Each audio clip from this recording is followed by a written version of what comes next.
Ketika kenaikan PPN jadi 12% pada Januari 2025 sudah bulat, konsumen harus siap dengan kenaikan harga barang. Apa respons Asosiasi Peritel Indonesia atau APRindo bahwa PPN naik saat daya beli kelas menengah sedang kedodoran? Kompas Bisnis sudah bersama dengan Roy Nicholas Mande, penasehat APRindo sekaligus Chairman Affiliation Global Retail Association. Pagi Pak Roy, apa kabar?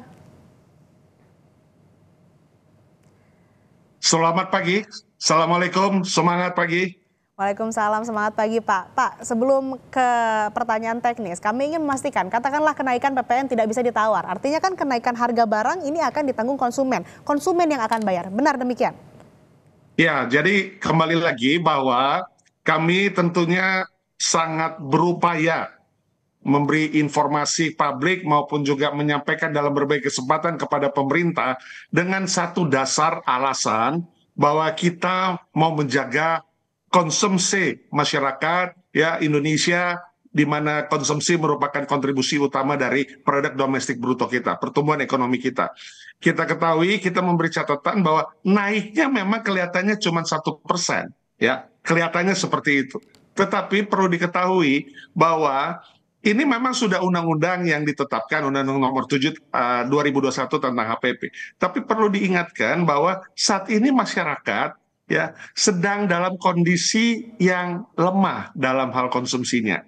Deflasi 5 bulan yang kemarin itu melemahkan daya beli. Ya, kita tahu bahwa pertumbuhan ekonomi secara agregat sudah diketahui turun ya dari biasa 5,1 ya sekarang menjadi 4,9, nggak pernah di bawah 5% dalam 2-3 tahun terakhir ini setelah COVID. Nah, tentunya ini perlu ada sense of crisis. Karena kenaikan 1% ini tidak hanya kepada produknya, ya, bahkan sekarang beberapa produk sudah mulai naik sebelum PPN-nya naik, ya, yang kami amati di gerai-gerai retail kami. Tapi justru pendukung daripada barang-barang produksi, karena barang produksi yang diproduksi oleh sektor hulu, pabrikan, manufaktur, tidak bisa jalan sendiri ke retail, ke gerai-gerai retail untuk dikonsumsi masyarakat. Dia harus lewat transportasi, logistik. Nah, kita ketahui bahwa yang namanya PPN akan melekat juga kepada nilai logistik, ya, akan menambah nilai transportasi, ya, handling transportation-nya itu pasti akan naik.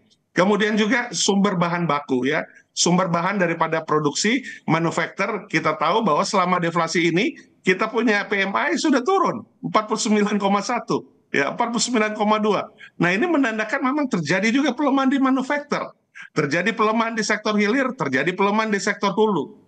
Nah, oleh karenanya kami senantiasa memberikan pandangan bahwa perlu ada sense of crisis dari pemerintah dalam melihat situasi gejolak, tidak hanya menaikkan 1% yang sekarang sudah diamanahkan, sudah disampaikan di Komisi 11 oleh Ibu Menteri Keuangan. Masih banyak cara, masih banyak jalan. Jangan sampai menaikkan 1%, alih-alih untuk mendapatkan ya pendapatan PPN kita 749 triliun. 1% berarti tahun depan diharapkan 75-80 triliun akan nambah pendapatan PPN-nya. Jangan sampai alih-alih nambah PPN, malah justru perlu keluar lagi bantalan-bantalan buat mendukung pertumbuhan ekonomi, buat mendukung konsumsi rumah tangga. Ya, nah ini kan namanya boncos, ya, namanya sama juga nggak berarti kenaikan 1%. Lebih baik ini dapat ditunda atau di-delay dahulu. Jadi dari APRindo menyebutkan bahwa lebih baik ini ditunda, dipertimbangkan terlebih dahulu, lebih kritis lagi pemerintah, jangan sampai hanya karena menaikkan 1% ini berdampak, ada efek domino terhadap banyak hal begitu ya. Tapi ini kalau saya ingin tanyakan lebih dalam lagi bagi peritel begitu ya dampaknya. Apa sih dampak yang paling dirasakan bagi pengusaha retail terkait dengan adanya kenaikan harga barang akibat PPN ini? Ya sederhana saja, melihat dari deflasi yang kemarin, ya ketika saat ini tentunya masih dapat diikuti, dapat dibaca, dapat diketahui bahwa pasti akan berdampak kepada produktivitas retail, produktivitas kami di sektor hilir yang menjadi gerbang untuk masyarakat belanja atau melakukan konsumsi, dan konsumsi ini buat mendukung pertumbuhan ekonomi. Nah, pasti kita akan tergerus, ya. Kita pasti akan berkurang produktivitinya. Nah, berkurangnya produktivitas di sektor hilir tadi saya sudah kemukakan, bahwa kondisinya bahwa akan terdampak juga sektor hulu, ya. Sektor hulu produksi, mana produksi turun, PMI juga sudah jelas kita lihat itu turun, ya otomatis dampaknya ini akan micu agregat secara agregat untuk ekonomi kita. Nah, retail kita sudah berusaha untuk efisien. Kita sudah berusaha untuk kolaborasi dengan produsen untuk menurunkan quantity atau menurunkan nilai isi daripada barang sehingga harga lebih terjangkau. Kemudian kita juga sudah atur bagaimana supaya promo, kolaborasi promo dan sebagainya kita lakukan. Tapi itu kan tidak mengangkat. Karena apa? Karena yang penting di sini adalah nilainya jangan naik. Karena kondisi masyarakat saat ini pendapatan dan lain sebagainya juga belum berubah. Ya, kondisi bahkan sekarang mid level turun, kemudian juga PHK ya sudah hampir 50.000 lebih.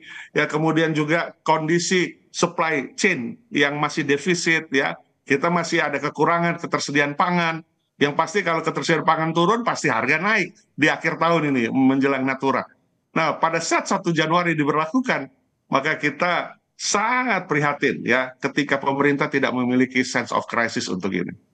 Artinya memang dampaknya terhadap pengusaha retail ini terhadap produktivitas baik di hulu maupun juga hilir. Nah, tapi kalau saya ingin tahu bagaimana kondisi sebelum ada kenaikan PPN atau kondisi saat ini ketika daya beli kelas menengah disorot. Bagaimana kondisi retail? Seberapa besar tekanan yang dirasakan? Ya, saya ambil contoh misalnya sebelum deflasi ini, ya basket size itu nilai pembelanjaan konsumen ke gerai-gerai retail. Ini juga tentunya terjadi di saudara-saudari kita di pasar rakyat, pasar tradisional, ya maupun juga commerce. Itu basket size-nya punya satu ukuran, ya. Saya ambil contoh, misalnya sebelum deflasi, yang berkunjung ke retail, misalnya kalau dia levelnya untuk minimarket, itu berkisar pembelanjaannya bisa sekitar 100 ribuan, misalnya 125.000 lah per kunjungan. Tapi sekarang sudah turun karena memang hanya membeli pas kebutuhan untuk makan saja atau minum saja. Ya sudah 40% turun ya, 40-50% turun dari nilai basket size-nya. Demikian juga ke supermarket.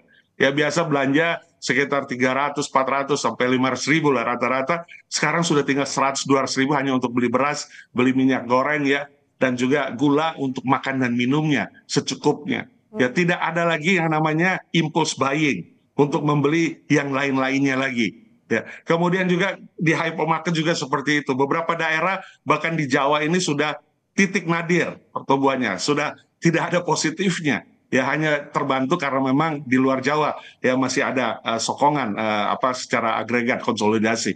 Nah, kondisi-kondisi seperti ini kami sudah alami ya dari 6-7 bulan lalu ya sepanjang deflasi kemarin.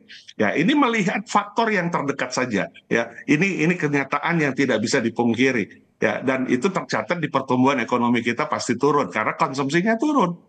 Nah, ini kan sesuatu hal yang bisa dilihat bisa diperhitungkan dengan mudah dan ini tentunya perlu kecermatan. Banyak hal yang bisa dilakukan oleh pemerintah untuk alih-alih menaikkan 1% ini yang memang sudah amanah.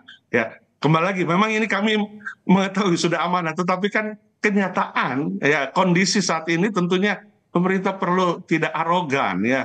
Bisa perpu ya yang untuk juga menunda sampai hasil kinerja kabinet yang baru dapat terlihat, dapat juga memberi benefit yang berarti bagi pertumbuhan ekonomi, bagi konsumsi rumah tangga. Jadi sangat bijak ketika ini dapat diundurkan atau didelay. Tetap diberlakukan pada saat sudah recovery, tetapi saat ini belum sesuai dengan waktunya atau dengan situasi kondisi masyarakat kita yang saat ini lebih banyak ke sektor informal bekerjanya. Ya, sektor informal berarti kan pendapatannya tidak formal, tidak resmi, tidak pasti, sehingga belanjanya juga tidak pasti. Ya, kemudian juga masyarakat yang ter-PHK, kemudian kondisi mid level yang turun. Ya, fenomena sekarang yang sedang tren itu adalah bagaimana judi online begitu meningkat dan sebagainya. Ya karena masyarakat butuh satu penghasilan, spekulasi jadinya masyarakat. Nah, ini kan harus dibaca. Ya, spekulasi mereka untuk dapatkan sesuatu yang limpah dari langit begitu ya. Padahal itu kenyataannya juga nggak terjadi. Tapi ini sesuatu cara untuk mereka bertahan, untuk tetap bisa melakukan konsumsi. Nah, ini fenomena-fenomena ini penting untuk menjadi sense of crisis yang harus dirasakan atau juga diketahui oleh pemerintah. Baik, terakhir singkat saja Pak Roy, penegasan posisi Aprindo saat ini mendukung kenaikan PPN atau ingin kembali ditawar? Kami tentunya tidak mendukung karena kenyataannya, faktanya yang saat ini kita sudah ketahui, tadi saya sudah panjang lebar jelaskan. Jadi kondisinya kita berharap ini di-delay atau ditunda. Ya, pemerintah punya alat untuk melakukan Perpu ketika ini memang sudah ditetapkan diratifikasi oleh wakil-wakil kita di DPR tahun 2021. Dengan suatu dalih atau alasan bahwa belum recovery saat ini ya. Situasi kondisi ya, pertumbuhan ekonomi turun, ya PMI turun, ya fenomenal polemik terjadi di mana-mana. Bahkan ini baru tadi pagi saya juga membuka berita akan ada aksi boykot untuk belanja. Sesuatu yang harus dibaca oleh pemerintah, address-nya jelas bahwa supaya tidak terjadi kenaikan. Tahun depan ada rencana kenaikan listrik, tahun depan ada kenaikan juga berbagai macam cukai pemanis, cukai gula, cukai plastik. Nah ini semua menambah beban, jadi kita berharap ini dapat ditangguhkan atau didelay sampai pada waktunya yang cocok dan relevan. Baik, Aprindo tidak mendukung kenaikan PPN, diharapkan ditunda, didelay terlebih dahulu sampai pada waktunya, dikritisi lagi agar supaya tidak berdampak domino begitu, tidak hanya kepada pengusaha retail tapi juga kepada masyarakat luas. Terima kasih Bapak Roy Nicholas Mandey, penasihat Aprindo sekaligus Chairman Affiliation Global Retail Association. Sehat selalu Pak. Ya, selamat pagi.